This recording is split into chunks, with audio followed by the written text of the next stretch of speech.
Look up at the night sky. What do you see? Stars, distant and shimmering, scattered across the darkness like tiny jewels. But what about the space between them?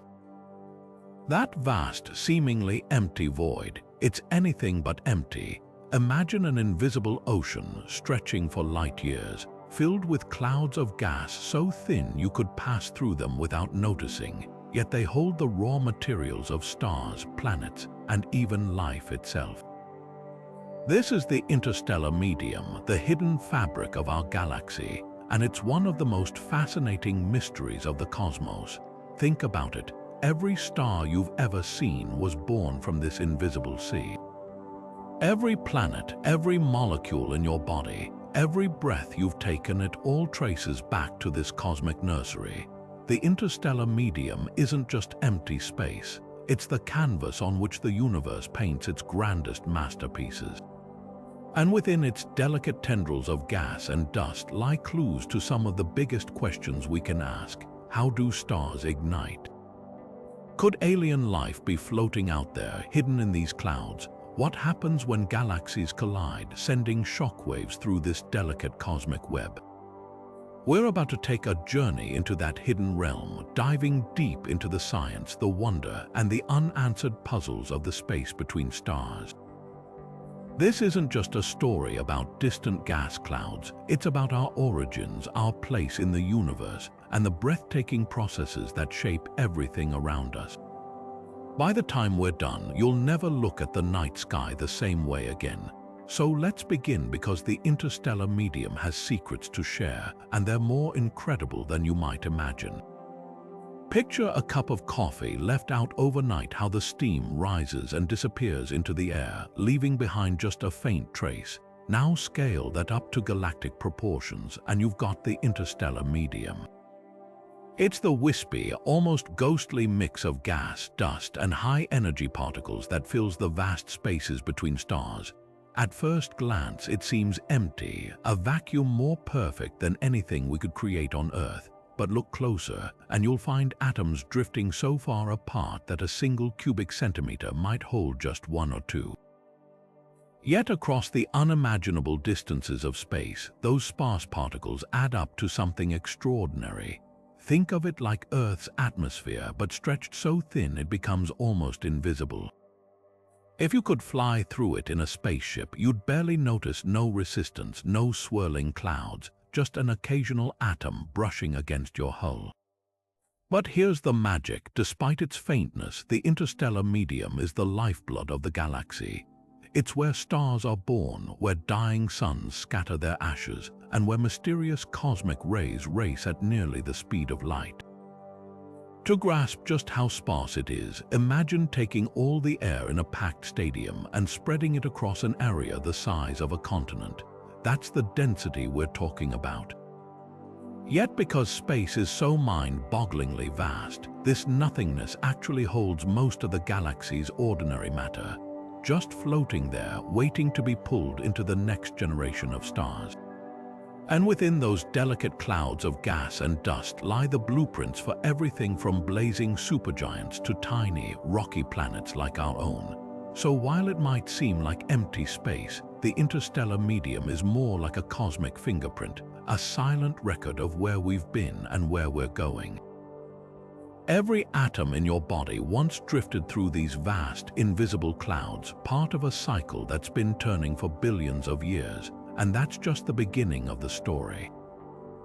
What makes up this ghostly sea between the stars? Let's break it down like a cosmic recipe. Picture the interstellar medium as a vast, simmering broth, 99% gas, with just a pinch of dust floating in it. But that pinch is everything. The gas itself is mostly hydrogen, simple, lightweight, the same element that fuels stars. About 70% of it is this primordial stuff, left over from the Big Bang, unchanged for billions of years. Then there's helium, making up another 28%, the universe's second lightest element, born in those first fiery moments of creation, the remaining 2%. That's where things get interesting. Trace amounts of heavier elements, carbon, oxygen, iron, even gold floating like spices in a soup. These are the ashes of dead stars scattered across space by supernova explosions. Now, that last 1%, the dust, might sound insignificant, but it's the secret ingredient. These aren't the dust bunnies under your bed. These are microscopic grains, some no bigger than a few hundred atoms, forged in the hearts of dying stars. Silicates, carbon compounds, even tiny ice crystals, they drift through space, invisible to the naked eye, yet they're the seeds of planets. When gravity pulls a cloud of gas and dust together, these grains stick like cosmic Velcro, clumping into rocks, then boulders, then entire worlds. Here's the wild part. Every mountain, every ocean, every breath you take is made of atoms that once floated in this interstellar haze, the iron in your blood. Forged in a supernova, then scattered across space, the calcium in your bones, part of some ancient stardust cloud. Even the gold in your jewelry was born in the collision of neutron stars, ejected into the void before finding its way into Earth's crust. The interstellar medium isn't just out there, it's in you, and when new stars ignite, they're cooking with the same ingredients that built our solar system. It's a cycle as old as time, and we're all part of it. So next time you look up at the night sky, remember, those dark spaces between the stars aren't empty. They're a factory, a recycling plant, a graveyard, and a nursery all at once. And somewhere out there, right now, another cloud of gas and dust might be collapsing, beginning the long, slow dance that could one day birth new worlds, or even new life. The interstellar medium isn't just sparse, it's a universe of extremes, where temperatures swing from the icy depths of deep space to the blazing fury of stellar nurseries. Take molecular clouds, for example. These cosmic iceboxes hover around -263 degrees Celsius, colder than the surface of Pluto. Inside them, hydrogen atoms pair up to form fragile molecules, and dust grains become coated in layers of frost, water ice, carbon monoxide, even organic compounds. It's in these freezing, dense pockets that stars begin their lives, as gravity slowly tugs these frigid particles together over millions of years. But step outside one of these clouds and the temperature climbs sharply. Drift through the regions of cool atomic hydrogen, and you'll find a milder but still frosty environment around -200 degrees Celsius. Here, single hydrogen atoms drift lazily, occasionally bumping into one another. This is the interstellar medium's default state, the quiet, neutral gas that fills most of the galaxy's empty spaces. It's like the cosmic background noise, unremarkable but ever-present. Then things heat up. In zones where young, massive stars blaze with ultraviolet light, the gas becomes ionized, stripped of electrons, and temperatures skyrocket to 8,000 degrees Celsius. These are the H2 regions, glowing bubbles of plasma that expand like cosmic fireworks.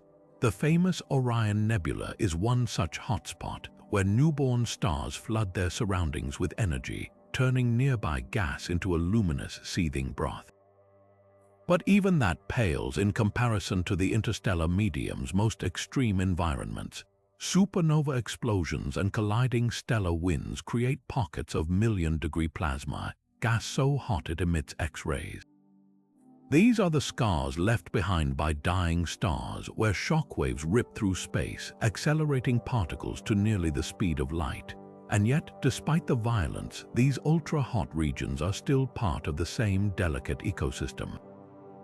The same gas that once froze into icy clouds now burns at temperatures rivaling the sun's core, only to eventually cool again, recycling back into the cosmic reservoir. What's truly mind-blowing, all these phases exist side by side like different layers in a vast interstellar weather system. A single cubic light-year of space might contain freezing molecular clumps, warm ionized bubbles, and scorching supernova remnants, all swirling together in an intricate dance. And just as Earth's oceans and atmosphere shape our planet's climate, these temperature zones sculpt the galaxy, guiding where stars form, how energy travels, and even where life might someday emerge. Among the many marvels of the interstellar medium, molecular clouds stand out as the grand cathedrals of star-birth, vast, shadowy realms where the universe quietly weaves new suns. These cosmic nurseries are both fragile and mighty, made of gas so cold it barely moves, yet dense enough to collapse under its own weight over millions of years.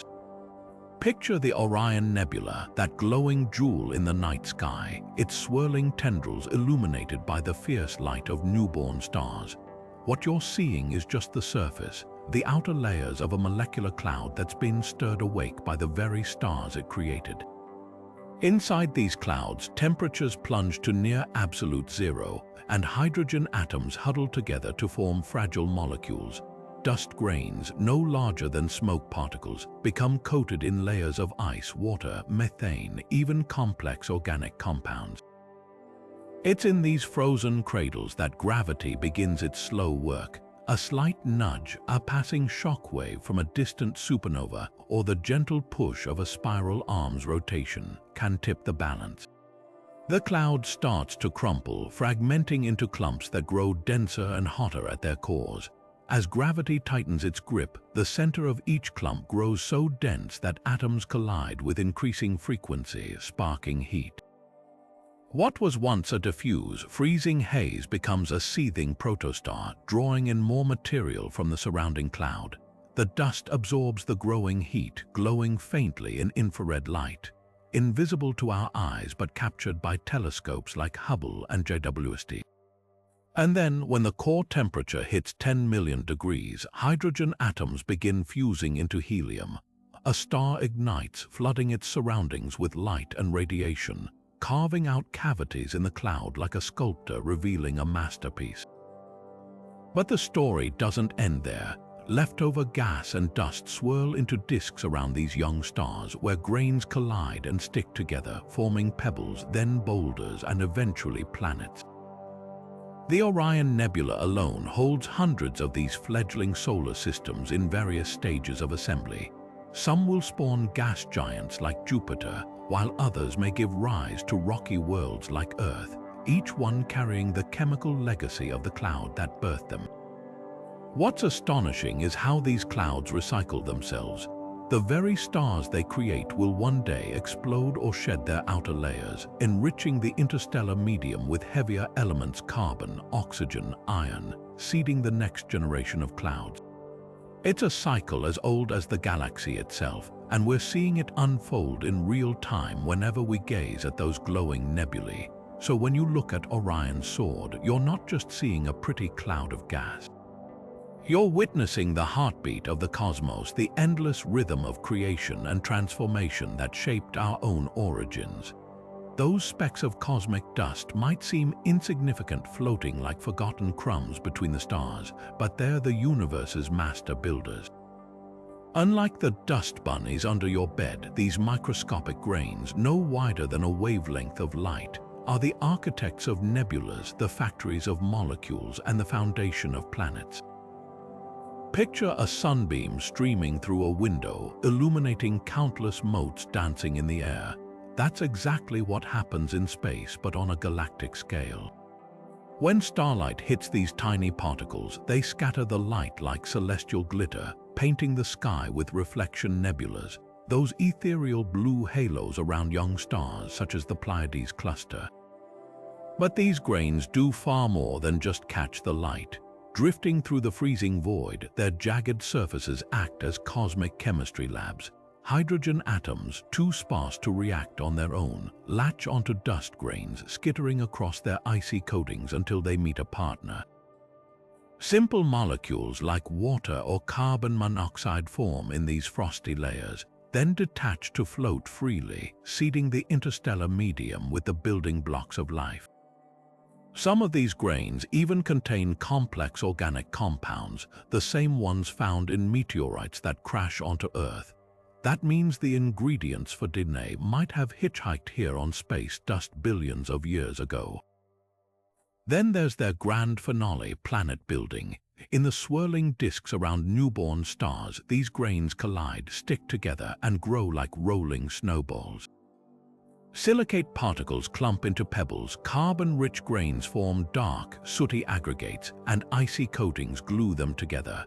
Over millions of years, they become boulders, then mountain-sized planetesimals, then the rocky cores of worlds. The Earth beneath your feet, it's made of trillions of these ancient dust grains compressed and melted into continents. Yet the wildest part is their diversity. Some grains are flecks of glassy silicates forged in the atmospheres of dying stars. Others are tiny diamonds or graphite crystallized in the hearts of supernovas. There's even dust laced with polycyclic aromatic hydrocarbons, sooty, cage-like molecules that might have been the first step toward life's complexity. So when you gaze at the dark patches in the Milky Way, you're not just seeing empty space. You're looking at a cosmic construction site where invisible motes hold the blueprints for stars, planets, and perhaps even life itself. If you thought the interstellar medium was just a chaotic soup of gas and dust, think again. There's an invisible force threading through it all, shaping its every move. Magnetic fields woven across the galaxy like cosmic spider silk pull the strings behind the scenes.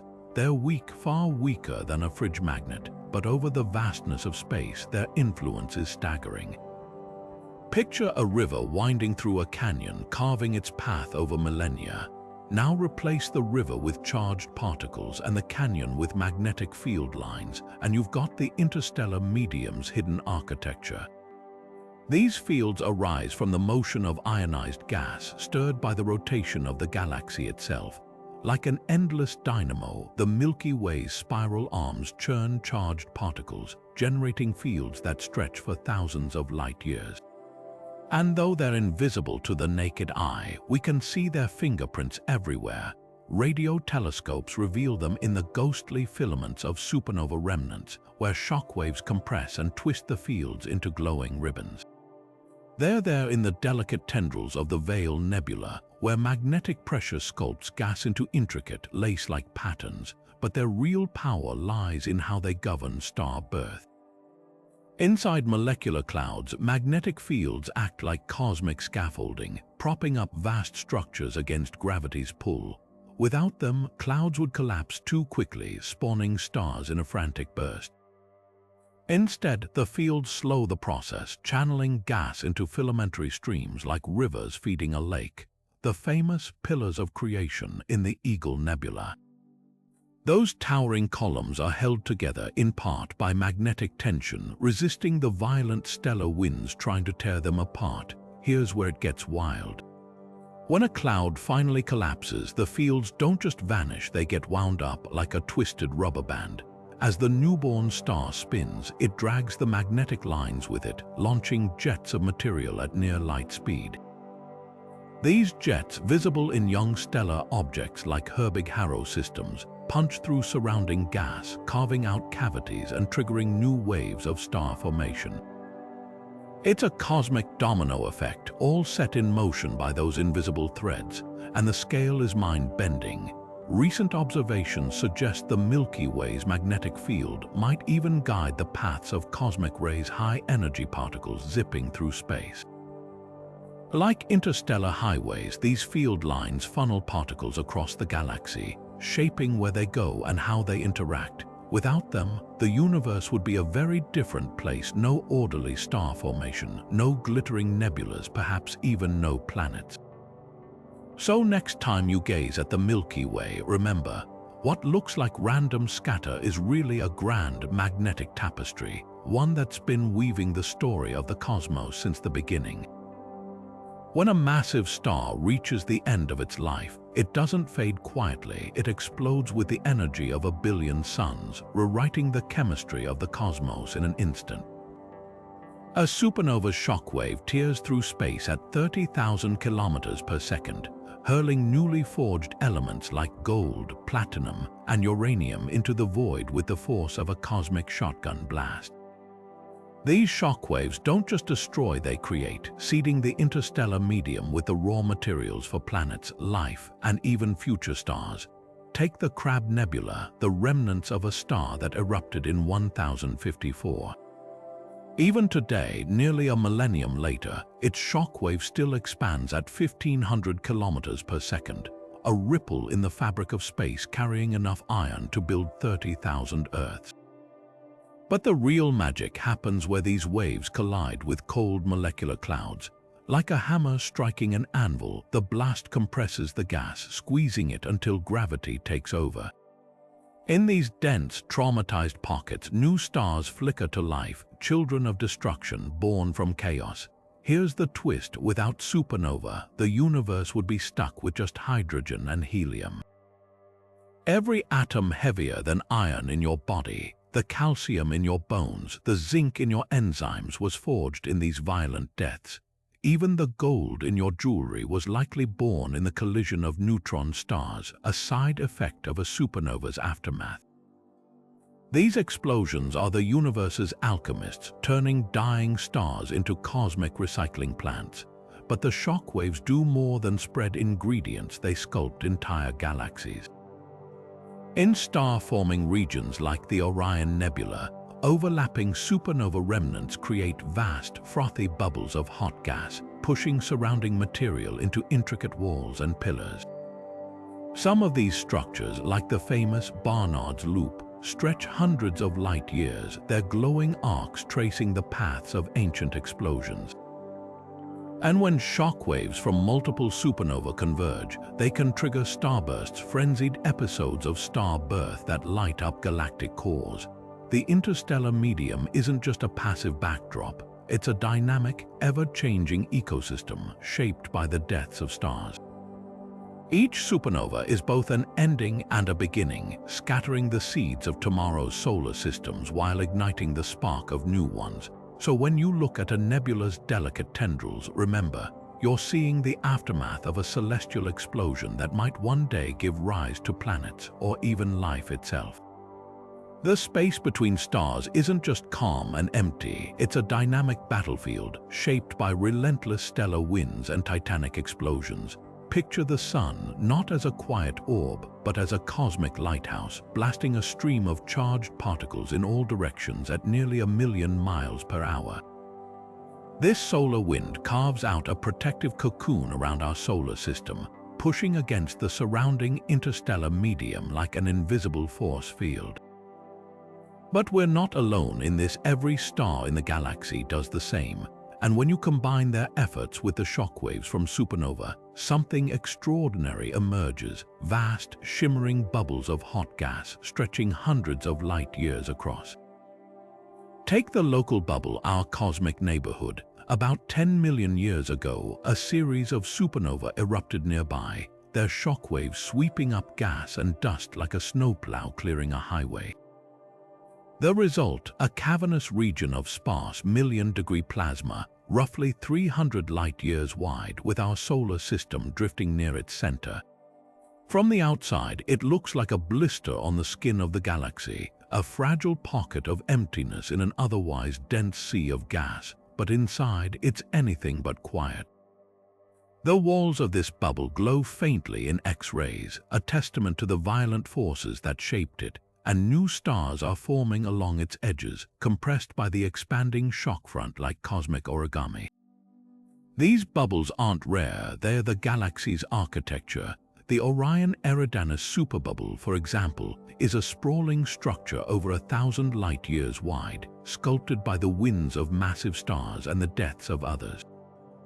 Peering into it with radio telescopes reveals a honeycomb of cavities and filaments, each one a fossilized record of stellar tantrums from millions of years ago. And the North Polar Spur, that vast arc of gas glowing in ultraviolet light, that's the edge of another ancient bubble, its curve tracing the path of a supernova shockwave that's been expanding for eons. What's mesmerizing is how these structures interact. Bubbles collide, merge, and even stack like froth on a cosmic cappuccino, creating a labyrinth of tunnels and voids in the interstellar medium. When two bubbles meet, their shockwaves can trigger new star formation, squeezing gas between them until it collapses under its own weight. This isn't just theoretical NASA. 3D maps of nearby gas clouds, built from decades of telescope data, show these intricate overlaps in stunning detail. The local bubble, for instance, brushes up against the loop-I bubble, their shared walls shimmering with turbulent energy. But here's the twist: these bubbles aren't permanent. Over millions of years, they cool and dissipate, their hot gas mixing back into the interstellar medium like cream swirling into coffee. Yet even as they fade, their legacy endures. The heavy elements forged in the stars that powered them, oxygen, silicon, neon, are ejected into space, enriching future generations of stars and planets. Our own solar system likely formed in the wake of one such bubble, its chemistry shaped by the death throes of long-vanished giants. So the next time you feel the sun's warmth, remember, you're not just standing in the light of a star. You're floating inside the echo of an ancient explosion, a whisper from the cosmic winds that shaped everything around us. Supersonic chaos reigns in the interstellar medium, gas tearing through space at thousands of kilometers per second, crashing into other clouds with enough force to birth stars or tear them apart. This isn't some orderly cosmic ballet, it's a full-throttle demolition derby on a galactic scale. Picture a hurricane, but one where the winds move 50 times faster than sound, and the raindrops are chunks of molecular gas the size of solar systems. That's the everyday reality between the stars, where turbulence rules everything. Supercomputer simulations reveal just how wild it gets. Take two massive gas clouds colliding. Their impact sends shockwaves rippling outward, compressing some regions into dense knots while shredding others into swirling filaments. These collisions aren't gentle mergers, they're violent smash-ups, like two ocean tsunamis crashing head-on. The energy released heats gas to millions of degrees, while pockets of cooler material get squeezed so tightly they ignite new stars. Some of these stellar newborns are then blasted apart by the very turbulence that created them, their short lives ending in chaotic fragmentation. What's astonishing is how scale-defying this chaos is. Turbulence in the interstellar medium operates across light years yet relies on microscopic physics. Magnetic fields stretch and snap like rubber bands, transferring energy from massive cloud collisions down to the motion of individual atoms. Supersonic jets from young stars punch holes in surrounding gas, while supernova shockwaves carve out vast, bubble-like cavities, each event feeding back into the system, stirring the galactic pot like a cosmic whisk. Yet from this bedlam emerges structure. Simulations show how turbulence actually prevents clouds from collapsing too quickly, creating intricate webs of gas and dust where gravity can selectively work its magic. Filaments form at the intersections of colliding flows, acting as stellar assembly lines, gas funnels along these cosmic highways, feeding growing protostars like rivers filling a lake. Without this chaos, galaxies might form stars in frantic, unsustainable bursts instead of the steady rhythm we observe. The interstellar medium's violence isn't random, it's transformative. When astronomers peer into regions like the Carina Nebula, with its towering pillars and seething gas walls, they're seeing turbulence frozen in time. Every ripple, every twisted filament tells the story of ancient collisions and pressures that shaped today's galactic landscape. And with each new generation of supercomputers, we uncover more of this hidden choreography, the invisible forces turning chaos into creation, one cataclysmic collision at a time. Not all cosmic clouds glow with the vibrant colors of a nebula. Some lurk in the darkness, dense enough to swallow starlight whole. These are the dark nebulae, the interstellar medium's shadowy enforcers, and they hide some of the galaxy's best-kept secrets. The Horsehead Nebula is the most iconic, a towering silhouette of dust, backlit by the glowing gas of Orion's molecular cloud. From Earth, it looks like a void in the sky, a cutout where the stars simply stop. But there's far more to these cosmic curtains than meets the eye. Peer inside one with an infrared telescope and the illusion shatters. What seemed like an impenetrable abyss becomes a bustling stellar nursery, its hidden pockets brimming with newborn stars. The dust that blocks visible light is transparent to infrared, revealing protostars cocooned in thick veils of gas, their heat glowing faintly through the darkness. The Horsehead, for instance, isn't just a shadow, it's a factory. Its base is eroding under the harsh glare of a nearby massive star, while deep within, gravity works in silence, pulling together the next generation of suns. The physics behind these dark nebulae is as fascinating as their appearance. Their opacity comes from dust grains, not just more numerous than in typical clouds, but also larger and more complex. Some are coated in icy mantles of frozen carbon monoxide and water, while others contain graphite or even tiny diamonds forged in the atmospheres of ancient stars. These grains huddle together like cosmic cotton candy, trapping light so effectively that a dark nebula just a few light years thick can obscure entire starfields behind it. Yet their darkness is temporary. Over millennia, radiation from nearby stars and shockwaves from supernova eat away at these clouds, sculpting them into eerie shapes, pillars, tendrils, even ghostly faces. The famed Dark Tower in Scorpius, for example, stretches 40 light-years into space, its spine bristling with embryonic stars, and the Coalsack Nebula, a sprawling blot near the Southern Cross, contains enough material to build hundreds of solar systems. Here's the twist: without dark nebulae, we might not exist. The same dense dust that blocks starlight also shields fragile molecules from destructive radiation. Complex organic compounds, precursors to amino acids, form on these grains, sheltered in the cold, dark depths. Some scientists believe the ingredients for life on Earth might have hitchhiked here aboard dust particles from a long-vanished dark nebula. So while they may look like voids, these cosmic shadows are anything but empty. They're the universe's quiet architects, crafting stars and chemistry in the dark until the light finally finds them. Emission nebulae are the interstellar medium's most dazzling showpieces, vast, glowing clouds where ultraviolet radiation from newborn stars transforms gas into rippling tapestries of light. The Carina Nebula, a sprawling stellar nursery 7,500 light-years away, embodies this celestial spectacle. Here, massive stars, some 100 times brighter than the Sun, flood their surroundings with such intense UV rays that hydrogen atoms are torn apart, electrons stripped away in a process called ionization. But when those electrons eventually reunite with protons, they release energy in the form of light, painting the nebula in its signature crimson glow. This specific wavelength, the red hue of hydrogen alpha emission, is so distinctive that telescopes like Hubble and JWST can isolate it, revealing intricate structures invisible to the naked eye. The Carina Nebula's brilliance isn't just for show. Its glowing tendrils trace the contours of a cosmic battleground, where stellar winds and radiation carve out cavernous bubbles in the gas, sculpting towering pillars like the iconic Mystic Mountain. These spires, several light-years tall, aren't static sculptures, they're evaporating, their surfaces boiling away under the relentless starlight. Yet deep inside, shielded by layers of dust, new stars flicker to life, their own eventual radiation destined to reshape the nebula all over again. It's a cycle of creation and destruction, written in light and shadow. But emission nebulae aren't all crimson.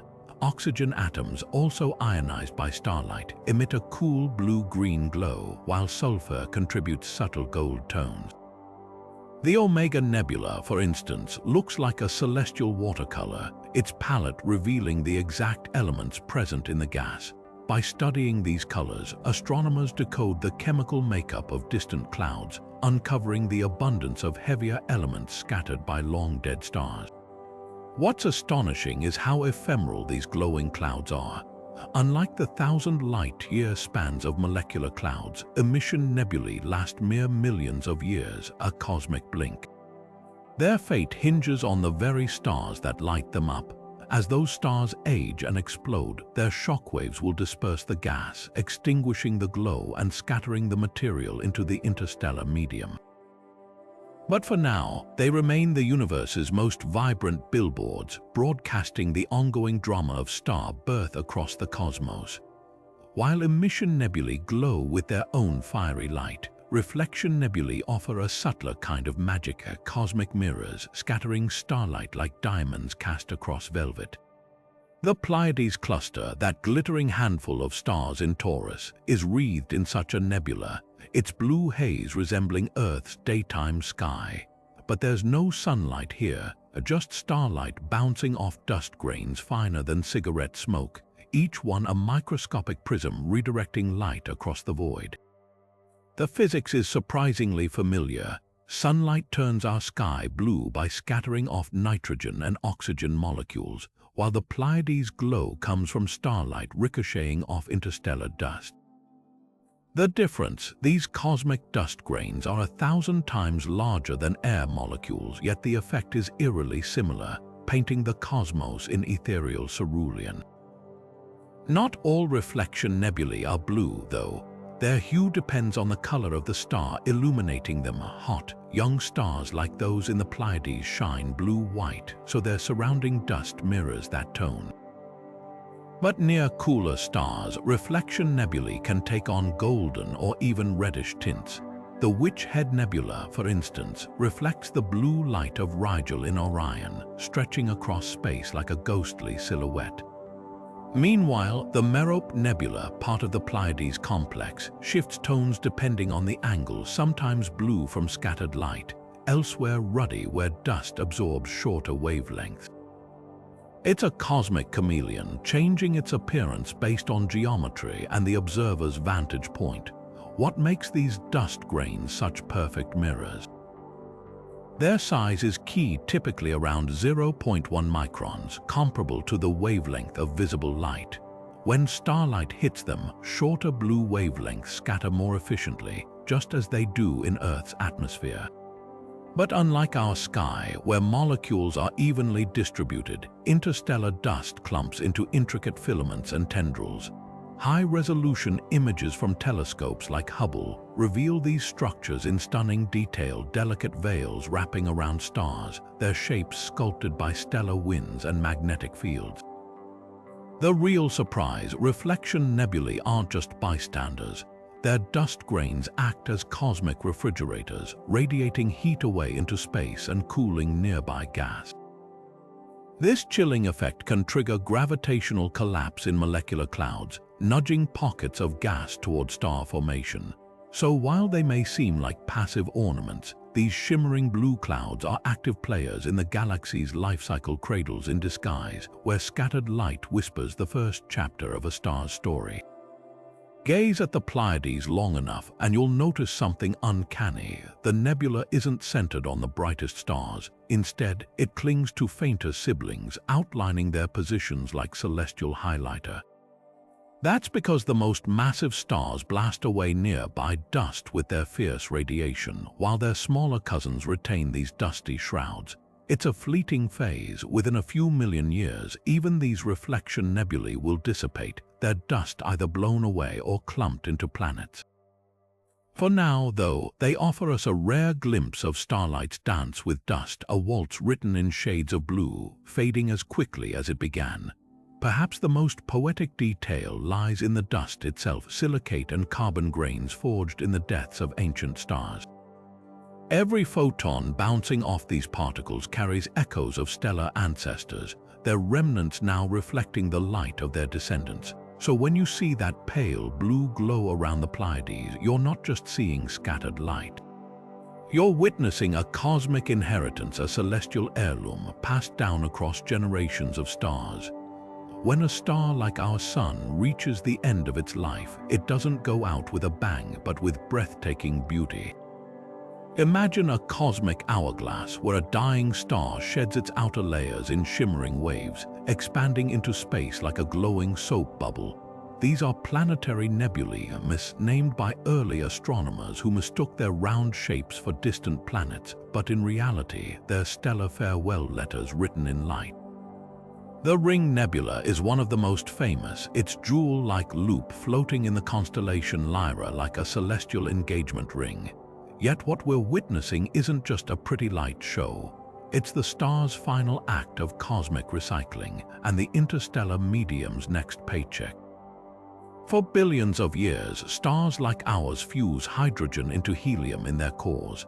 But in their twilight years, they begin burning helium into carbon and oxygen, creating layers like an onion. When the fuel runs out, the star becomes unstable, pulsating as it throws off its outer envelope. Radiation from the exposed core, now a white dwarf, illuminates the ejected gas, making it glow in vivid colors. Oxygen emits turquoise hues, nitrogen adds red tones, and hydrogen paints the background crimson. The result, a fleeting masterpiece, visible for maybe 50,000 years, a blink in cosmic time. But the real magic happens when the show ends. As the nebula expands, its delicate filaments, now rich in carbon, oxygen, and even organic molecules like formaldehyde, mix with the interstellar medium. A single planetary nebula can eject half the star's mass into space, dispersing elements forged over billions of years. These atoms become the raw materials for new stars, planets, and life itself. Every breath you take contains oxygen atoms likely forged in a dying star's final throes. The graphite in your pencil, that carbon might have spent eons drifting through a planetary nebula before finding its way to Earth. The shapes of these nebulae are as varied as snowflakes. Some, like the Helix Nebula, resemble a giant eye staring across space. Others, like the Butterfly Nebula, sprout symmetrical wings spanning light years, sculpted by magnetic fields or companion stars. The Cat's Eye Nebula is even more complex, a series of concentric rings like a cosmic tree stump recording the star's periodic outbursts. These structures aren't just art, they're physics in action. Fast-moving stellar winds slam into slower-moving ejected material, creating shockwaves that mold the gas into intricate forms. Here's the kicker: without planetary nebulae, the universe would lack the ingredients for life as we know it. Massive stars produce heavier elements like iron in their violent supernova deaths, but mid-sized stars like ours are the primary suppliers of carbon and oxygen, the very elements that form the backbone of proteins, DNA, and water.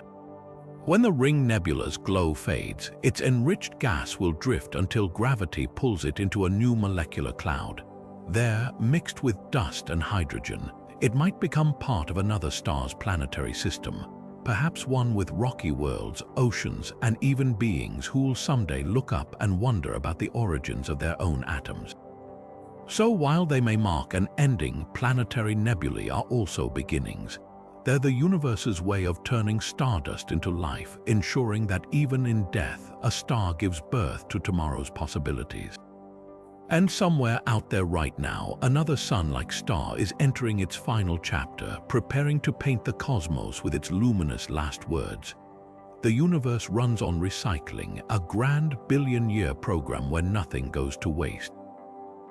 Picture a single atom of oxygen drifting through the interstellar medium right now. It might have started in the heart of a massive star, fused from helium under crushing pressures, then blasted into space by a supernova explosion millions of years ago. That same atom could have been part of a comet's icy crust, then evaporated into a planetary nebula, only to be swept up again by a collapsing molecular cloud. Today, it might be in the air you breathe. This is the interstellar material cycle, nature's ultimate zero-waste system. Stars are both the products and the architects of this cycle. Take the Orion Nebula. Its glowing gas is a stellar nursery, but it's also a graveyard. The massive stars lighting it up won't live long. In a few million years, they'll explode, scattering heavy elements like iron and silicon back into the void. Meanwhile, smaller stars like our Sun will gently shed their outer layers, leaving behind carbon-rich planetary nebulae. Both paths feed the interstellar medium with new ingredients, enriching it for future generations. The numbers are staggering. A single supernova can eject several solar masses of material, enough iron to forge thousands of Earth cores, or oxygen to fill every ocean in 100 star systems. But here's the twist. These ejections don't just disperse randomly. Shockwaves from the explosion plow through nearby clouds, compressing them into dense knots where gravity takes over. It's like a cosmic domino effect, death triggering birth, destruction fueling creation. The Crab Nebula's filaments, for instance, are laced with neon and sulfur, elements that will someday mix with hydrogen to form new stars with rocky planets. Dying low-mass stars play a subtler but equally vital role. Their planetary nebulae release carbon, the backbone of organic chemistry, in delicate glowing shells. The Helix Nebula, for example, contains enough carbon to seed countless future organic molecules.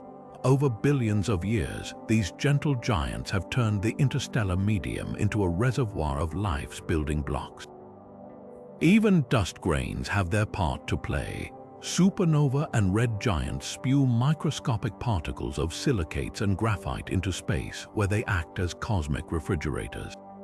By radiating heat away, these grains help molecular clouds cool and collapse. Some even carry ices laced with complex organics, like methyl alcohol or formaldehyde prebiotic molecules that might hitch rides to newborn planets. The Milky Way itself is shaped by this recycling. Spiral arms act as conveyor belts, funneling enriched gas into star-forming regions, while supernova bubbles carve out cavities where new clouds can condense.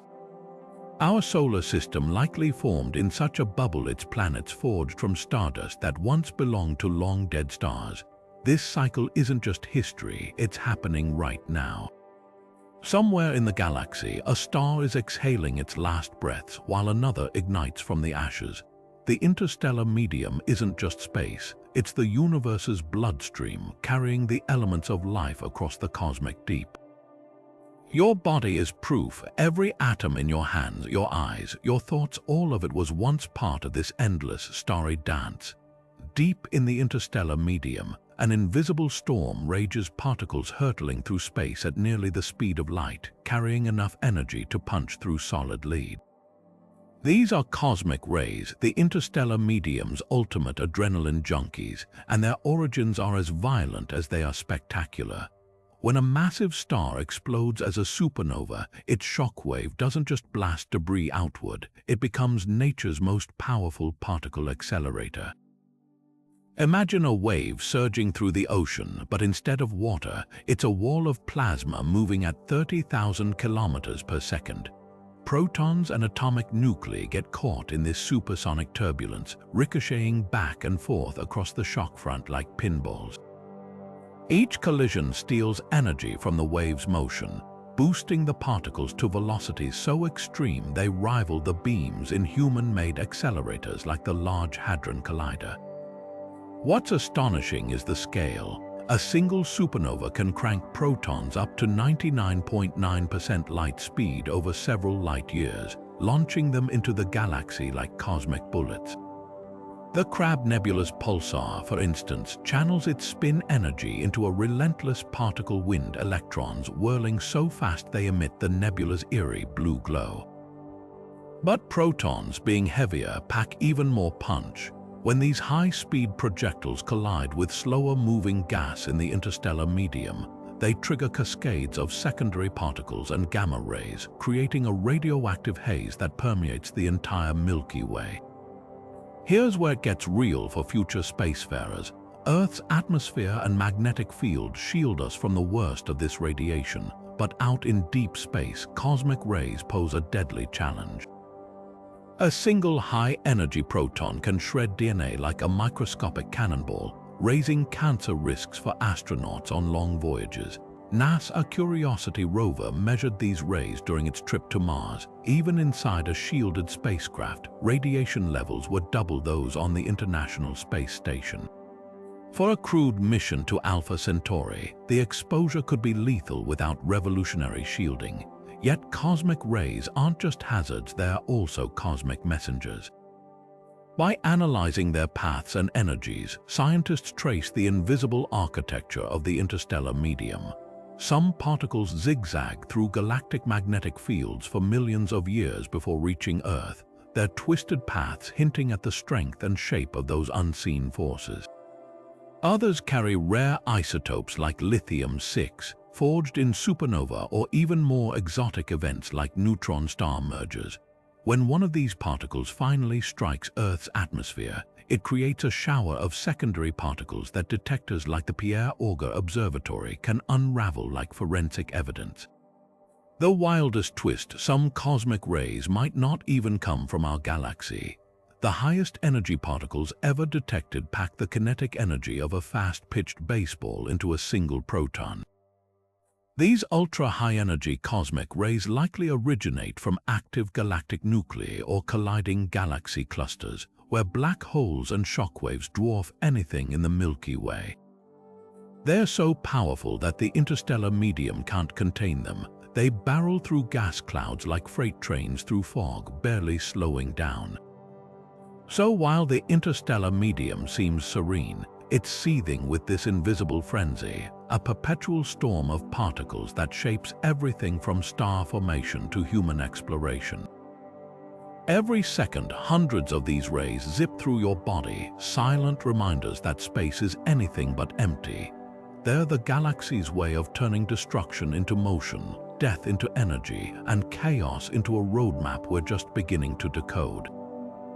Between the stars, in that seemingly empty darkness, an invisible chemistry lab is hard at work, crafting molecules more complex than anyone imagined. Forget the old idea of space as a barren void. The interstellar medium is a cosmic kitchen, cooking up everything from simple water vapor to organic compounds that read like the ingredient list for life. Take the massive Sagittarius B2 cloud near our galaxy's center, a sprawling chemical factory where astronomers have detected over 200 different molecules. Ethanol, the same alcohol in your favorite drink, floats there in quantities that could fill countless interstellar breweries. Formic acid, the stuff that makes ant stings burn, drifts alongside. Even vinyl alcohol, a relative of plastic, has been found in these clouds, but the real stunner, sugar, glycolaldehyde, a simple sugar molecule, lurks in star-forming regions like Rho Ophiuchi. It's not the table sugar you stir into coffee, but its presence hints at something profound: the building blocks for more complex carbohydrates, the kind that form RNA's backbone, are already out there, scattered between the stars. And it's not alone. In the Orion Nebula, telescopes have spotted methanol, a molecule that can react to form amino acids under the right conditions. These discoveries shatter the old notion that space chemistry stops at simple hydrogen or carbon monoxide. The universe isn't just making molecules, it's assembling the raw materials for biochemistry on a galactic scale. How does this even happen in an environment where atoms might only bump into each other once every century? The secret lies in dust grains, those microscopic flecks of silicates and carbon drifting through clouds. Their surfaces act as cosmic workbenches. A lone hydrogen atom drifting in space would take forever to meet a partner, but when it sticks to a dust grain, it can wait. Oxygen or carbon atoms landing nearby then have a chance to react, forming water, carbon dioxide, or even formaldehyde. Over millennia, these icy coatings grow into complex molecular ices, their structures becoming more intricate as radiation from nearby stars knocks atoms into new arrangements. When a protostar ignites nearby, its heat evaporates these icy mantles, releasing their molecular treasures into the surrounding gas where radio telescopes can detect them. Some of these space-made molecules are downright bizarre. Ethyl formate, found in the Sagittarius B2 cloud, gives raspberries their scent, meaning parts of the galaxy might literally smell like fruit. Then there's cyanopolyeins, chain-like carbon molecules with alternating single and triple bonds, which shouldn't survive long in space yet somehow persist. Their discovery forced chemists to rethink how reactions proceed in ultra-cold, low-density environments. Even more mind-bending are polycyclic aromatic hydrocarbons, PHs for short, flat, chicken wire-shaped molecules that permeate the interstellar medium. These are the sooty leftovers from burned-out stars, yet they're everywhere, from distant galaxies to our own solar system. the implications are staggering. If the universe is peppered with complex organics long before planets form, then the ingredients for life aren't a rare Earth-bound accident. They're a cosmic inevitability baked into the fabric of star formation itself. When comets and asteroids delivered these molecules to early Earth, they might have jump-started the path to biology. Right now, in the dark heart of the Taurus molecular cloud, similar processes could be setting the stage for life on worlds that won't even exist for billions of years.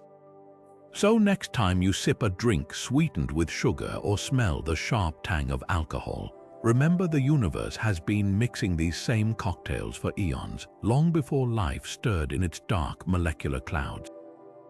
And somewhere out there, another cloud is brewing the chemistry of futures we can only imagine. Most of the interstellar medium isn't packed into those glowing nebulas or dark molecular clouds. It exists as an almost imperceptible haze, so thin you'd struggle to call it a gas at all. Picture Earth's atmosphere, then imagine spreading that same amount of air over a volume stretching from here to Alpha Centauri. That's the diffuse interstellar medium space's version of a near-perfect vacuum, yet it fills over 90% of the galactic territory between stars. Our solar system floats through one such region right now, a wispy neighborhood where hydrogen atoms drift so far apart that each one could cross the distance from Earth to Mars without bumping into a neighbor. The numbers defy intuition. While a dense molecular cloud might pack 1 million molecules per cubic centimeter, the diffuse ISM averages less than 1. To put that in perspective, the air you're breathing right now contains 25 billion molecules in the same space. It's the difference between swimming through an ocean and floating through a desert where single grains of sand are miles apart. Yet despite this ghostly sparseness, the diffuse medium plays a crucial role. It's the connective tissue of the galaxy, the baseline state to which all other interstellar environments eventually return. What's fascinating is how this near-nothingness behaves. Without enough particles to collide regularly, heat transfer works differently than on Earth. Atoms can zip around at wildly different speeds, some chilled to -200 degrees Celsius, others superheated to thousands of degrees by cosmic rays or starlight, yet they rarely interact enough to balance those extremes. It creates pockets where hot and cold gas intermingle like oil and water, separated not by barriers but by sheer lack of contact. Yet even here, in this galactic ghost town, chemistry persists. Ultraviolet light from distant stars splits the rare hydrogen molecules it encounters, ionizing atoms and sending free electrons spiraling along magnetic field lines. These charged particles become tracers, revealing structures invisible to optical telescopes.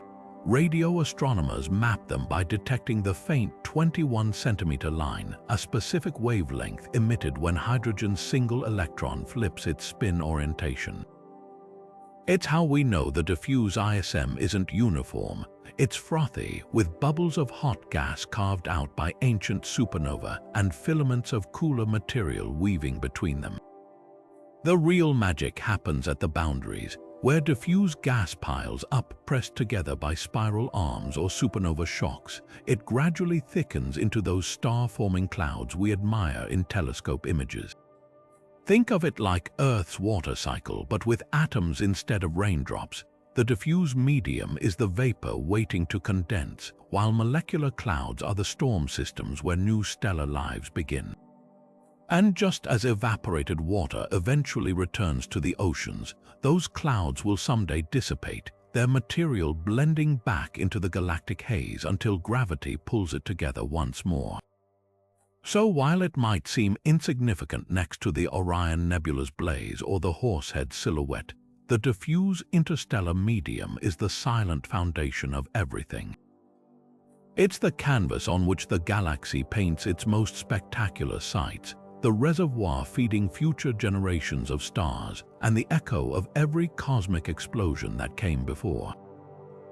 The next time you look at the night sky, remember, even the darkest patches aren't truly empty. They're the universe's deep breath, the pause between its moments of brilliant creation. Peering into the interstellar medium is like trying to study a ghost. Its wisps of gas and dust are often too faint or hidden for ordinary telescopes to see. But astronomers have crafted ingenious tools to reveal these invisible structures, each instrument tuned to a different whisper of the cosmos. Start with the humble hydrogen atom, the most abundant ingredient in the galactic recipe. Its single electron behaves like a tiny compass needle, flipping direction every 11 million years on average. When it flips, it releases a faint radio whisper at 21 centimeters, a wavelength that slips effortlessly through dust clouds. Giant radio telescopes like the Arecibo dish before its collapse, and now the square-kilometer array latch onto this signal, mapping hydrogen's distribution across the Milky Way. These sprawling antenna farms don't see in pictures but in data, translating Doppler-shifted radio waves into 3D charts of galactic structure. The result? A ghostly skeleton of spiral arms and voids traced by hydrogen alone. But hydrogen tells only part of the story. When massive stars flood nearby gas with ultraviolet light, they strip electrons from atoms, creating glowing bubbles of ionized plasma. To study these regions, astronomers turn to ultraviolet spectrographs like those aboard the Hubble Space Telescope. By analyzing the specific wavelengths these ionized gases absorb, scientists decode their composition, temperature, and motion. The Orion Nebula's turbulent heart, for instance, reveals supersonic winds and shock fronts in its UV fingerprints, features invisible to optical telescopes. Then there's the dust problem. Thick molecular clouds blot out visible light entirely, but their very obscurity becomes a window in infrared. Telescopes like JWST detect heat radiating from dust grains warmed by hidden protostars, their cameras sensitive to wavelengths 10 times longer than visible light. What looks like a dark void to Hubble becomes a bustling stellar nursery in JWST gaze, with newborn stars still wrapped in their dusty cocoons.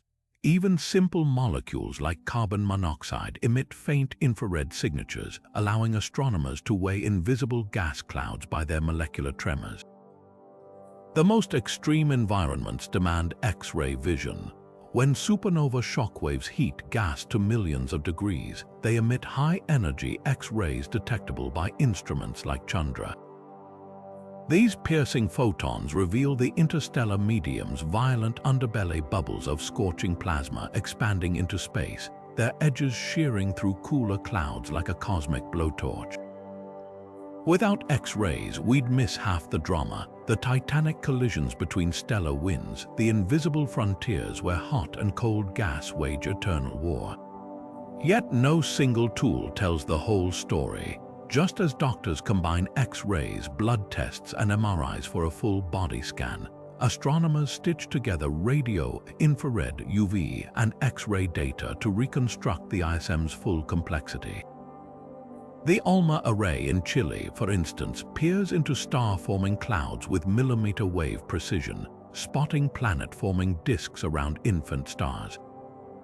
Meanwhile, Gaia's star mapping mission indirectly charts the ISM by measuring how distant starlight dims as it passes through intervening dust.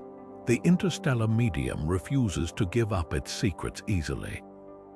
It takes an orchestra of telescopes, each playing a different cosmic wavelength to hear its full song. And with every technological leap, from bigger radio dishes to sharper X-ray mirrors, we uncover another layer of this invisible ecosystem, the hidden stage where stars are born and galaxies evolve. The tools may be earthbound, but their revelations stretch across light years, turning the void between stars into a living, breathing entity we're only beginning to understand.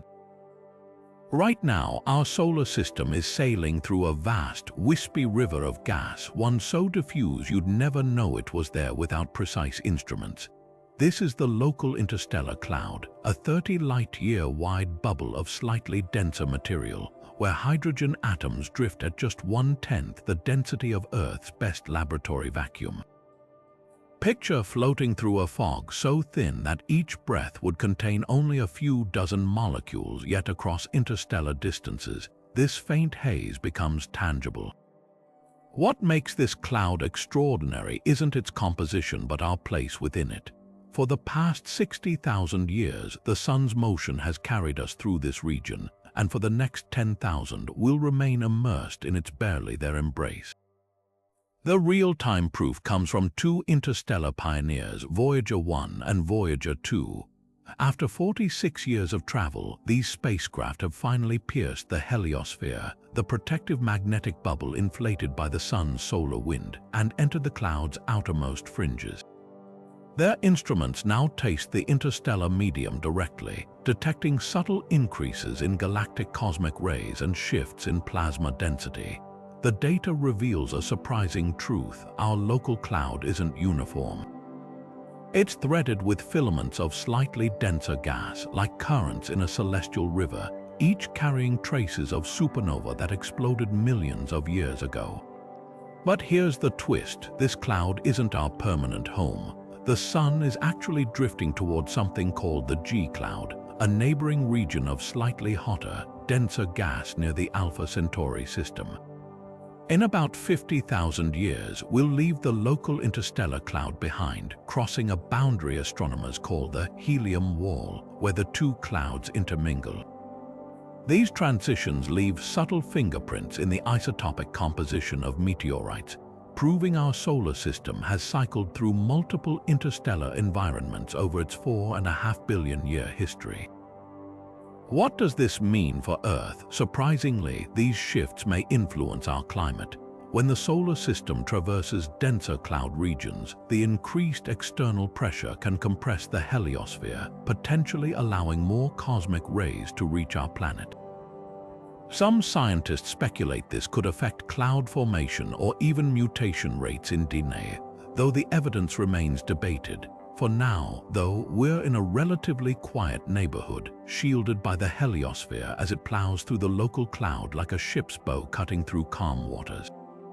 Voyager's measurements suggest this cloud has a temperature of about 6,000 degrees Celsius hotter than the sun's surface, but so tenuous it would feel freezing. That's because temperature in space measures particle speed, not heat transfer. A lone hydrogen atom zipping past Voyager at those speeds wouldn't even warm a teacup despite its blistering velocity. Meanwhile, the cloud's magnetic field, though 100,000 times weaker than Earth's, shapes how particles move, creating invisible channels that funnel cosmic radiation around our solar system. This grand celestial navigation raises a profound question. How many other stars carry their planets through such varied interstellar environments? As telescopes like Gaia map stellar motions in unprecedented detail, we're beginning to see that stars don't just orbit the galaxy, they bob through its ever-shifting tides of gas, each crossing leaving its mark on planetary systems. The local interstellar cloud is just one chapter in our solar system's journey, a fleeting stopover in the Milky Way's grand circulatory system, and thanks to Voyager, we're finally reading its pages firsthand. The Milky Way's interstellar medium is just one variation in a cosmic symphony. Other galaxies conduct this stellar orchestra in radically different ways. Take our nearest galactic neighbor, Andromeda. At first glance, it seems like a mirror image of the Milky Way, but peer closer, and its interstellar medium tells a story of quieter evolution. Hubble's sharp eye reveals that Andromeda's gas clouds are more spread out, its star-forming regions fewer and farther between. This isn't a frenzied stellar nursery, but a mature galaxy where much of the raw material has already been spun into stars, leaving behind a thinner, more tranquil interstellar medium. The difference: Andromeda's collisions with smaller galaxies have been less violent, its star formation more steady, like a slow-burning candle compared to the Milky Way's occasional fireworks. Now swing the telescope toward a starburst galaxy like Messier 82, and the interstellar medium becomes a riot of chaos and creation. Here, gas clouds are crammed together under gravitational mayhem, often triggered by galactic collisions. JWST infrared vision pierces through the dust to show star formation rates 10 times higher than the Milky Way's a celestial fireworks show where supernova detonate like strings of firecrackers, and the interstellar medium is a churning cauldron of shockwaves and radiation. These galaxies don't just form stars, they hemorrhage them, exhausting their gas reserves in a frenzy that can't last more than a few 100 million years. The interstellar medium in these environments isn't just a backdrop, it's the fuel for a cosmic inferno. Then there are the quenched galaxies, like those in the centers of massive clusters, where the interstellar medium has been all but stripped away. Hubble's deep field images reveal these galactic ghost towns, once vibrant spirals now reduced to gas-starved ellipticals, their interstellar medium siphoned off by violent encounters with the cluster's hot plasma or ripped away by gravitational tides. Without gas to cool and collapse, star formation grinds to a halt, leaving behind a galaxy frozen in time, its interstellar medium a mere whisper of what it once was. Even more extreme are the galaxies drowning in their own excess. The Spiderweb Galaxy, a chaotic knot of merging protogalaxies observed by JWST, shows an interstellar medium so thick with gas and dust that light struggles to escape. This isn't just a starburst, it's a primordial storm, a throwback to the early universe when galaxies were awash in unprocessed hydrogen and star formation happened at breakneck speed. Here, the interstellar medium isn't just a participant in galactic evolution. It's the dominant force shaping entire ecosystems of stars and black holes. The Milky Way sits somewhere in the middle of this spectrum, neither too quiet nor too wild. Its interstellar medium a balanced engine of creation and recycling. But these other galaxies remind us that there's no single rule book. From Andromeda's gentle aging to the spiderweb's primordial chaos, the interstellar medium adapts to the rhythms of its galactic home, a cosmic chameleon that reflects the history, collisions, and fate of the entire system it sustains. So when we study the Milky Way's interstellar medium, we're not just learning about our own backyard. We're uncovering one variation in a vast galactic tapestry, each thread woven differently, each revealing new secrets about how stars, planets, and even life itself come to be.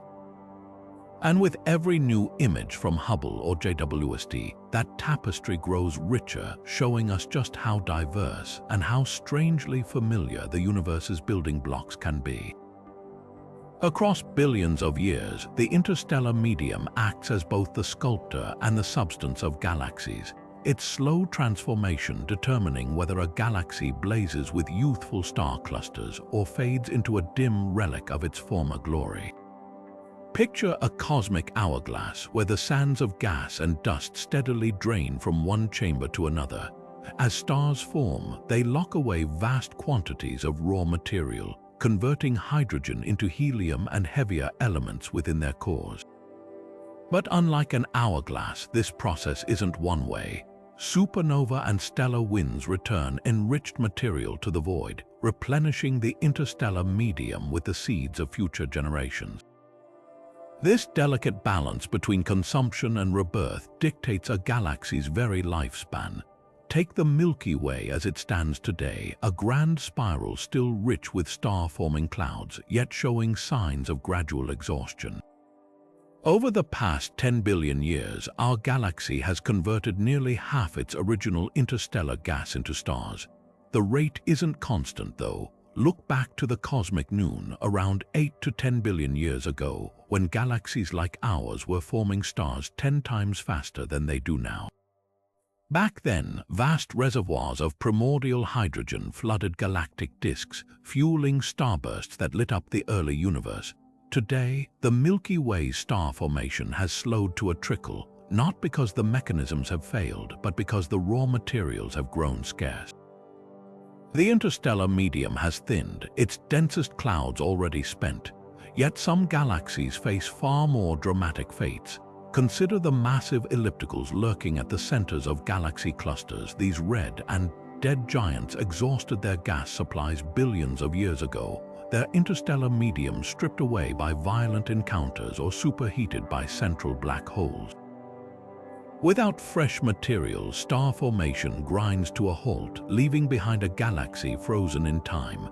The contrast with starburst galaxies couldn't be starker. In frenzied systems like the antennae galaxies, two spirals colliding in a slow-motion train wreck. The interstellar medium gets violently compressed.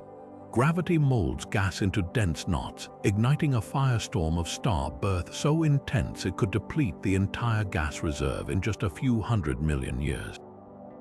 These galaxies burn bright and fast, their interstellar medium sacrificed in one glorious burst.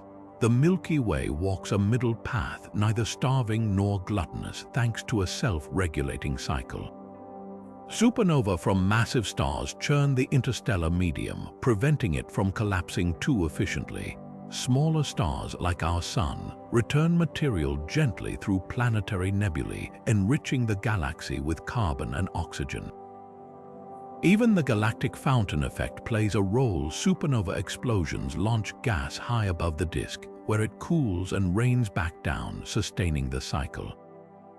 But the ultimate fate of any galaxy hinges on its ability to replenish the interstellar medium from beyond. Galactic collisions can inject fresh gas, as seen in the Magellanic Stream, a river of hydrogen bleeding into the Milky Way from its satellite galaxies. Without such external top-ups, even the most frugal galaxies will eventually exhaust their reserves. In a trillion years, long after the last stars flicker out, the interstellar medium may fade entirely, its particles scattered by galactic mergers or ejected into the void by dying stars. Until then, it remains the universe's greatest recycling program, turning stardust into worlds, and worlds back into stardust in an endless dance of cosmic renewal.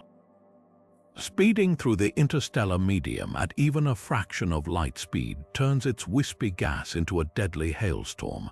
Imagine a grain of dust no larger than a speck of pollen colliding with your ship at 99% the speed of light. At that velocity, it packs the kinetic energy of a falling anvil enough to vaporize armor plating or punch straight through vital systems. The interstellar medium might average just 1 atom per cubic centimeter, but at relativistic speeds, those sparse particles pile up like a torrent. A ship the size of a car could face thousands of high-energy impacts per second, each one delivering a concentrated blast of radiation and heat. The math is sobering.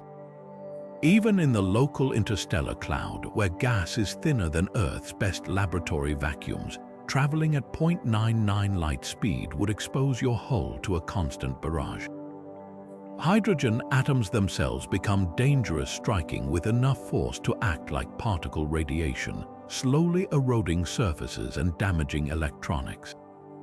Dust grains, though rare, are the real showstoppers. Simulations suggest that just a few micrograms of interstellar dust, encountered over a light year's journey, could deposit enough energy to cripple an unshielded vessel. The effect is like strapping yourself to the front of a bullet train and flying through a sandstorm, except every grain hits with the force of a nuclear blast. Future engineers won't take these challenges lying down. One radical solution, a Ramscoop shield, a massive electromagnetic field stretching hundreds of kilometers ahead of the ship, funneling incoming hydrogen ions into a collection system while deflecting dangerous dust. Think of it as a cosmic snowplow sweeping the road clear at unimaginable speeds. The collected hydrogen could even be used as fuel, turning a hazard into a resource. But dust remains stubborn. Fields strong enough to deflect larger grains would require power outputs rivaling small stars. Alternatives might involve sacrificial armor, layers of self-repairing nanomaterials that vaporize on impact, dissipating energy before it reaches the ship's core. Picture an onion with skins that constantly regenerate, shedding damage like a lizard's tail. Or perhaps ships will travel in convoy, preceded by drone pathfinders, equipped with lasers to vaporize debris microseconds before the main vessel arrives.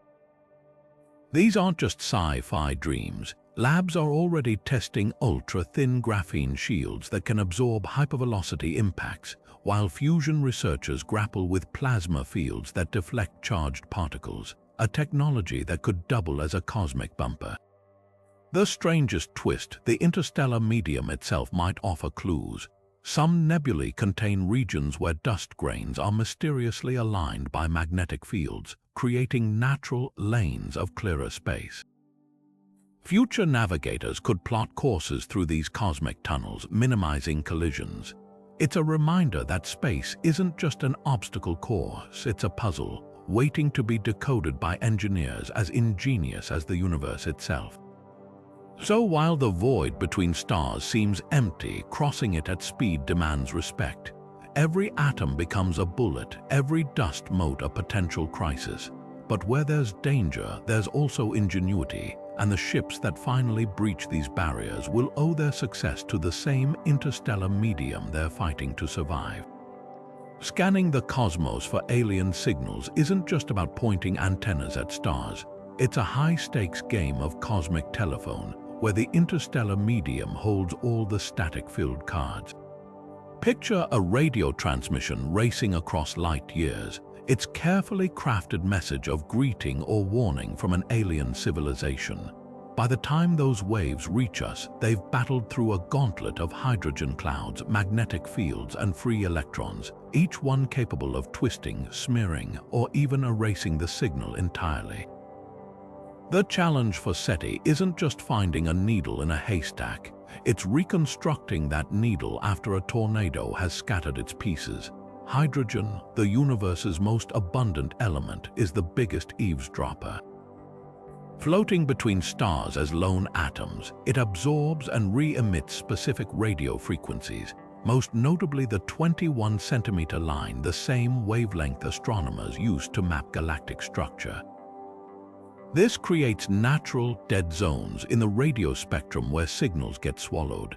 Oxygen and other ions add their own interference, scattering high-frequency waves like fog diffusing a lighthouse beam. Even the sparse free electrons in ionized gas regions play havoc, delaying lower-frequency transmissions like a cosmic traffic jam. Yet amid this interference, there's a sweet spot, a quiet corridor between 1 and 10 gigahertz known as the water hole.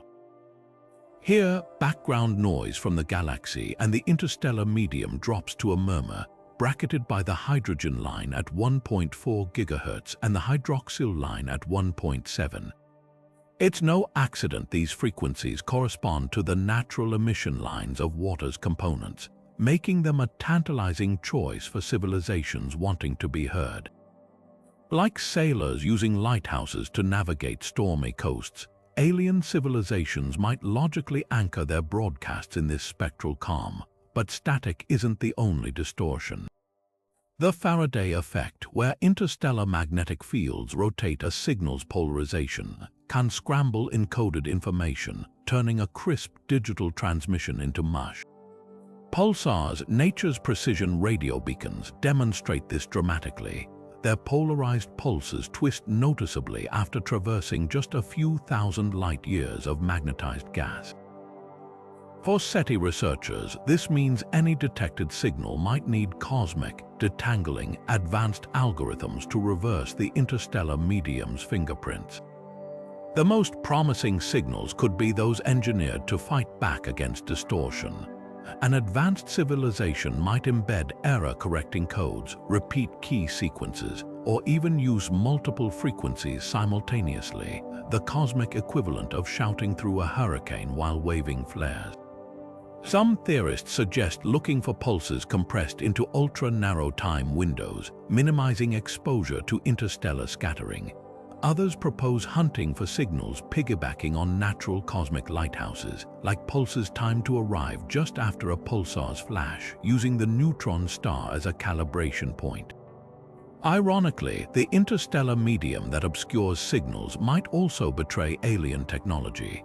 The same way a flashlight beam reveals dust in a dark room, powerful planetary radar or beamed energy propulsion could scatter off nearby gas clouds, creating temporary glows detectable across interstellar distances.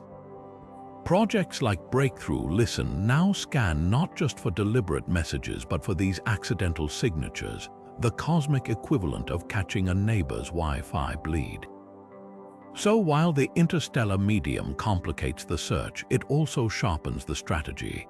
Instead of randomly tuning the cosmic dial, SETI zeroes in on frequencies and methods most likely to survive the journey. Every failed detection teaches us more about the galaxy's radio ecology, refining the hunt. And if that first contact finally comes, the message won't just tell us about aliens, it'll carry hidden data about every cloud, shockwave, and magnetic field it traversed to reach us. The interstellar medium isn't just noise, it's the ultimate cryptographic challenge, and unlocking it might reveal the universe's greatest secret. Imagine a civilization so advanced, it doesn't just send radio signals into the void, it engraves its legacy into the fabric of the universe itself. The interstellar medium, with its vast clouds of molecules and drifting dust, could become the ultimate cosmic hard drive, preserving messages across millennia far more reliably than any transient radio burst. Here's how it might work. Complex information could be encoded in the precise ratios of rare molecules within a nebula.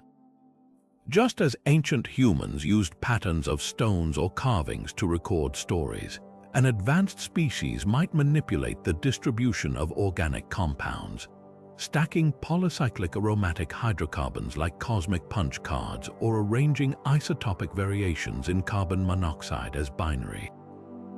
These molecular libraries would be immune to the erosion that plagues planetary monuments, surviving supernova and galactic collisions with near indestructible resilience. Neutron stars offer another tantalizing possibility. These ultra-dense stellar corpses spin with metronomic precision, emitting beams of radiation like interstellar lighthouses. A civilization could tweak these pulses into a deliberate code, altering the timing or amplitude to embed mathematical sequences, universal constants, or even pixelated images in the flickering rhythm. The Crab pulsar, for instance, already pulses 30 times per second with clockwork regularity. By introducing subtle deviations, a pulse skipped here, a double beat there, a message could be etched into the star's rotation, readable by any species with the patience to decode it. Unlike radio signals that fade into noise, these neutron star billboards could broadcast for millions of years, their messages carried on beams of pure energy. But why stop there? The universe itself provides natural encryption. Magnetic fields threading through molecular clouds could be shaped to align dust grains in specific orientations, creating polarized patterns detectable across light years. Imagine a cloud's magnetic field lines twisted into a helix, spelling out a primer on fundamental physics in a language of geometry. Or consider gravitational lensing. An advanced society might position dense objects to bend light from background stars, forming temporary constellations that spell out messages when viewed from the right angle. These wouldn't just be signals, they'd be celestial monuments, engineering the galaxy itself into a talking sculpture. The beauty of these time capsules lies in their patience. They don't demand an audience in real time. A molecular cipher floating in the Orion Arm or a pulsar's tweaked heartbeat could wait eons for a curious civilization to stumble upon it, long after its creators have vanished. It's the ultimate act of cosmic optimism, a belief that someone, someday, will piece together the puzzle. And if we ever detect such a message, it won't just tell us about aliens. It'll reveal a mindset that sees the galaxy not as empty space, but as a canvas for eternity. The interstellar medium doesn't stop at the edges of galaxies. It weaves them together into a cosmic tapestry, stitching star systems into a vast, invisible web. Imagine the universe as a sponge, its structure defined by towering filaments of gas stretching millions of light years, with galaxies clinging like dew to a spider's silk. These aren't just empty voids between clusters, they're highways of diffuse hydrogen and ionized plasma, the universe's hidden circulatory system. and the proof is written in the light of quasars, those brilliant beacons powered by supermassive black holes in the distant cosmos. When their light pierces through these filaments, it carries telltale absorption lines, chemical fingerprints revealing the presence of otherwise undetectable gas. Take the Lyman alpha forest, a bizarre pattern seen in quasar spectra. As light travels through these cosmic filaments, hydrogen atoms absorb specific wavelengths, creating a forest of dark lines in the spectrum. Each line corresponds to a different clump of gas along the line of sight, mapping the universe's large-scale structure in astonishing detail. It's like shining a flashlight through fog and seeing shadows of every droplet, except here, the droplets are galaxy-spanning rivers of matter. Some of these filaments are so ancient they predate the galaxies they now connect, remnants of the primordial soup that birthed the first stars. What's staggering is the scale. The Slug Nebula, a filament near the galaxy NGC 2403, stretches for 2 million light-years, 20 times the diameter of the Milky Way. Yet its density is a whisper, just a few hundred atoms per cubic meter. Without quasars backlighting these structures, they'd be invisible, like tracing the outline of a shadow in perfect darkness. But their role is anything but faint. These filaments funnel gas into galaxy clusters, feeding star formation like cosmic aqueducts. Simulations suggest that up to half the material in modern galaxies might have arrived via these delicate threads, siphoned from the intergalactic medium over billions of years. The dynamics are even wilder where filaments intersect. At these cosmic crossroads, gravity pulls gas into dense knots, birthing galaxy clusters, the metropolises of the universe. The famous Great Wall, a colossal sheet of galaxies spanning 500 million light-years, likely formed along such a junction, its immense gravity drawing in matter from multiple filaments. Meanwhile, shockwaves from colliding gas clouds heat some regions to millions of degrees, creating glowing hubs detectable in X-rays, like the Perseus cluster's seething core. But the real revelation, this web isn't static. Galaxies aren't just passive riders on the cosmic current, they shape it back.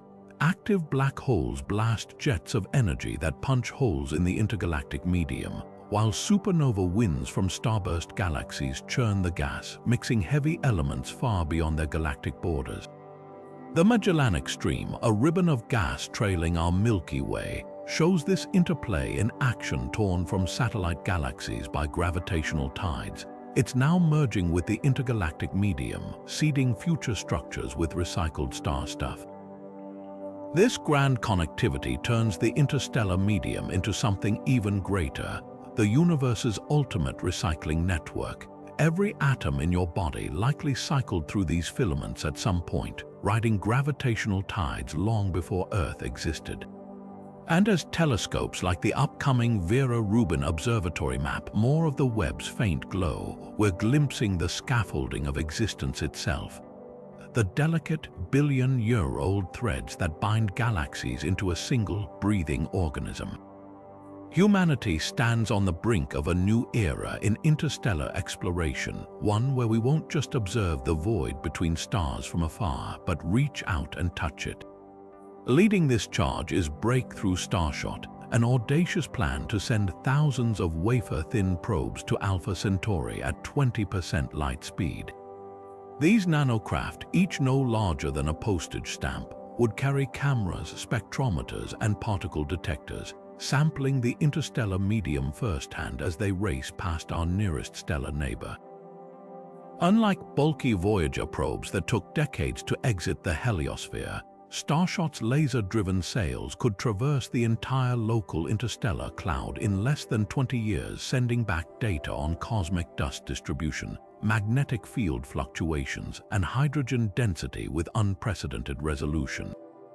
Every grain of interstellar dust they encounter would become a scientific goldmine, revealing the size and composition of particles floating between stars. But we're not just sending probes, we're building telescopes that can dissect the interstellar medium from our cosmic backyard. NASA's upcoming Habitable Worlds Observatory will peer into nebulas with 10 times the resolution of Hubble, mapping the chemical fingerprints of distant gas clouds in infrared and ultraviolet. Its coronagraph will block starlight to analyze the faint glow of planetary nebulae, tracing how dying stars seed the galaxy with carbon and oxygen. Meanwhile, the Square Kilometre Array, a global network of radio antennas, will create 3D maps of hydrogen distribution across the Milky Way, revealing hidden structures in the diffuse interstellar medium filaments too faint for current telescopes to detect. The next decade will also see interstellar sample return missions that bring pieces of the cosmic void back to Earth.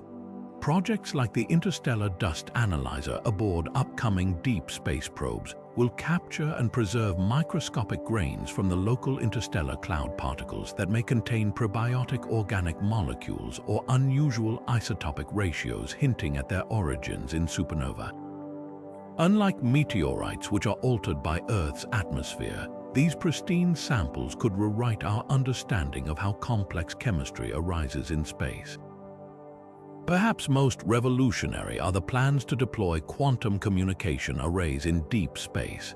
By placing entangled particle detectors across the solar system, scientists could measure interstellar magnetic fields with quantum precision, detecting subtle fluctuations that reveal shockwaves from ancient supernova or the gravitational wakes of passing dark matter.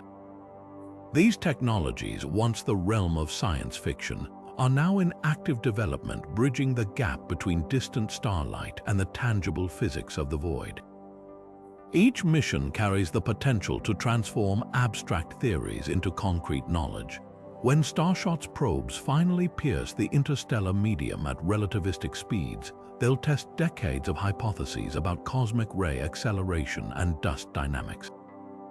When the Habitable Worlds Observatory traces the spiral arms of distant galaxies, it may uncover how interstellar chemistry varies across cosmic environments. Together, these projects won't just explore the space between stars, they'll redefine humanity's place within it, turning the interstellar medium from a mysterious backdrop into a familiar neighborhood ready for the next great leap. The interstellar medium isn't just a cosmic curiosity, it could become the backbone of humanity's future among the stars. Picture fleets of robotic harvesters drifting through vast helium-3 clouds, skimming the galaxy's most precious fuel like whales filtering plankton. This isotope, rare on Earth but abundant in the lunar regolith and interstellar gas, could power fusion reactors capable of lighting up cities or propelling starships to neighboring solar systems. Unlike traditional fusion fuels that produce radioactive waste, helium-3 fusion yields clean energy with minimal byproducts if we can master the technology. The logistics are staggering. A single mining operation might process cubic kilometers of diffuse gas to extract a few grams of fuel. But scaled across light years, these harvests could sustain civilizations for millennia, turning the interstellar medium into the ultimate gas station for a spacefaring species. But fuel is just the beginning. Imagine megastructures built from repurposed stardust Dyson swarms constructed from asteroids and comet fragments, their solar panels soaking up energy while their builders siphon raw materials from nearby nebulas. The Pleiades cluster, with its abundant reflection nebula, could become a factory zone, its dust-rich environment supplying silicon for solar arrays and metals for structural frameworks. Even the sparse atoms of the local interstellar cloud might be gathered by magnetic scoops, their infinitesimal contributions adding up over decades of slow, patient harvesting. These wouldn't be static monuments but dynamic ecosystems, evolving alongside humanity's expansion into the void. Then there's the dream of generations, ships arc like vessels traveling so slowly that occupants live and die en route to distant stars. Unlike sleek sci-fi starships, these would be mobile worlds, their hulls thickened by layers of interstellar gas compressed into radiation shielding. The Orion Molecular Cloud Complex, with its dense pockets of hydrogen and organic molecules, could serve as both a resupply point and a cosmic storm shelter, its nebulous folds buffeting ships from deadly cosmic rays. Over centuries, these travelers might adapt to their environment in ways we can't yet fathom, their cultures shaped by the rhythm of resource gathering from passing gas clouds or the occasional encounter with a rogue planet drifting between stars. Yet the greatest transformation might be philosophical. As we learn to manipulate the interstellar medium, our relationship with the cosmos would shift from observer to participant. The same processes that birthed our solar system accretion disks, shockwave-triggered star formation, and molecular cloud collapse could become tools in humanity's hands. Future engineers might nudge nebular filaments into denser configurations, coaxing new stars to life where none would have formed naturally. Others might seed barren clouds with tailored microbes, turning them into vast bioreactors that churn out oxygen or complex hydrocarbons. This isn't just speculation, it's an invitation to rethink our place in the universe. The interstellar medium doesn't care whether humanity thrives or vanishes, but its atoms will outlast us by trillions of years. Whether we harness them as builders, travelers, or stewards is a choice that begins with the science we're doing today. Every probe we send, every telescope we point skyward, is a step toward becoming a species that doesn't just gaze at the stars but truly lives among them. Even after centuries of study, the interstellar medium still guards some of its deepest secrets, puzzles so perplexing they challenge our fundamental understanding of the cosmos. Take the enigma of microscopic dust grains. These tiny particles, smaller than a wavelength of light, shouldn't exist in their current form. Theory suggests they'd be destroyed by radiation or collisions in under 1 million years. Yet they're everywhere, from newborn star systems to billion-year-old galaxies. Their resilience hints at unknown formation processes, perhaps in the violent winds of red giants or the shock fronts of supernova, where conditions might forge indestructible diamond-like structures. The James Webb Space Telescope recently spotted dust in galaxies so young they shouldn't have hosted multiple generations of stars, raising the spine-tingling possibility that some dust predates stars entirely, forming instead in the cooling embers of the Big Bang itself. Then there's the case of the missing baryons, a cosmic detective story spanning decades. When astronomers tally all the normal matter in the nearby universe, stars, gas, planets, they come up shockingly short. Nearly half the atoms predicted to exist from measurements of the early universe have simply vanished. The leading suspect, an elusive form of warm-hot intergalactic medium, a ghostly web of million-degree gas threading between galaxies, too diffused to glow in X-rays yet too hot to absorb light.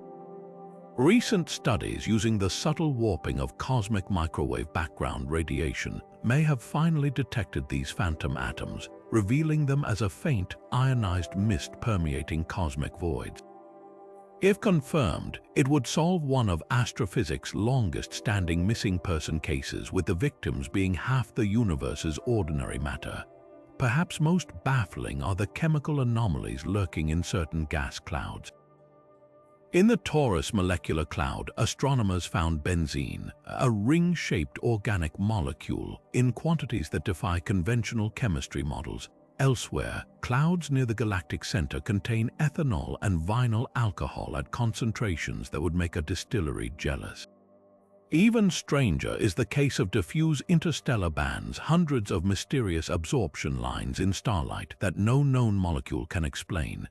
Some theorize they're caused by massive carbon molecules called buckyballs or complex organic chains, but decades of lab experiments have failed to replicate the exact spectral fingerprints.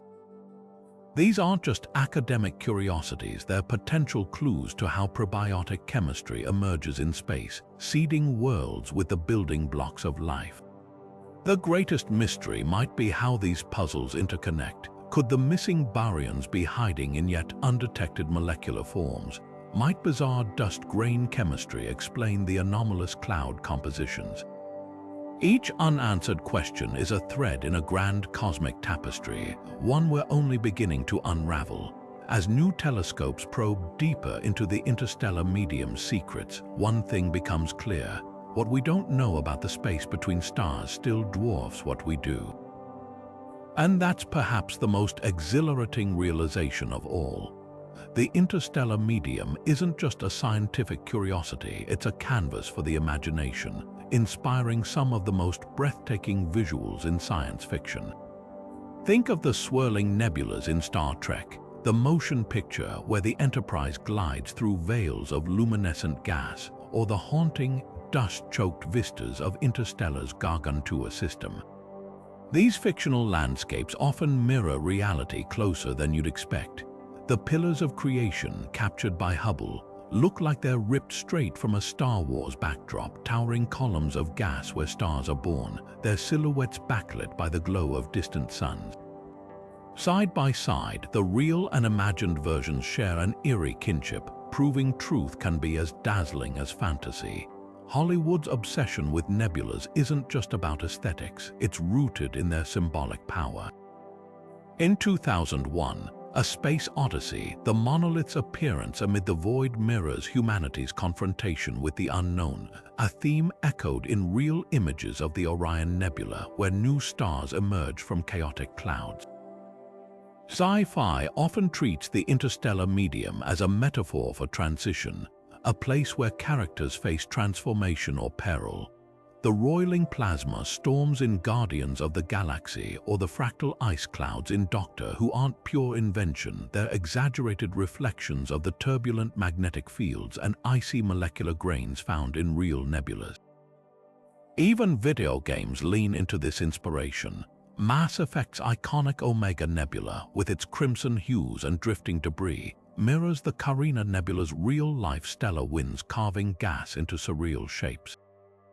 Meanwhile, Elite Dangerous meticulously recreates the Milky Way's dust lanes and emission nebulas, using actual astronomical data to ground its interstellar travel in scientific plausibility. The overlap between art and science here isn't accidental. Designers often consult NASA imagery to infuse their worlds with authenticity, blurring the line between documentary and fantasy. What's fascinating is how these depictions evolve as our understanding of the interstellar medium deepens. Early sci-fi portrayed nebulas as static, glowing backdrops like Flash Gordon's painted skies. Today, films like The Expanse show them as dynamic, three-dimensional environments filled with currents of charged particles and shockwaves, an approach closer to modern astrophysics. The Horsehead Nebula's silhouette, for instance, isn't a flat cutout but a dense knot of gas sculpted by radiation, a detail now mirrored in CGI renderings that treat space as a fluid, ever-changing entity. This cultural feedback loop goes both ways. Public fascination with sci-fi visuals has driven interest in real nebula research, funding telescopes that capture ever-sharper images. The Butterfly Nebula's iridescent wings or the Tarantula Nebula's filamentary tendrils look so surreal they beg for fictional interpretation. And when artists take liberties, like Star Trek's rainbow-colored gas clouds, they're not just inventing, they're extrapolating from the interstellar medium's true palette, where elements like oxygen, blue-green, and sulfur, red create natural spectacles. The interstellar medium, in the end, is more than physics, it's a shared language between scientists and storytellers. Whether it's the eerie glow of a black hole's accretion disk or the delicate strands of a supernova remnant, these cosmic phenomena tap into something primal, wonder. And that's why they'll keep fueling our stories, our art, and our dreams of venturing into the great unknown.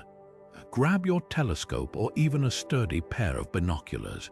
You don't need a research-grade observatory to explore the interstellar medium firsthand. Some of its most stunning features are hiding in plain sight, visible from your backyard with just a little know-how. Start with the crown jewel of amateur astronomy, the Orion Nebula. On a clear winter night, look for Orion's sword hanging below his iconic belt. That faint, fuzzy patch, that's M42, a sprawling stellar nursery 1,300 light-years away, where new stars are igniting within a soup of glowing gas. Even modest binoculars will reveal its ethereal glow, while a small telescope unveils delicate tendrils and the trapezium cluster, four young stars blazing at the nebula's heart like cosmic lanterns. Timing matters. Nebulas like Orion shine brightest under moonless skies, far from city lights. Fall and winter evenings are ideal for spotting the great nebula, while summer offers treasures like the Lagoon Nebula in Sagittarius, a crimson cloud visible as a smudge through binoculars.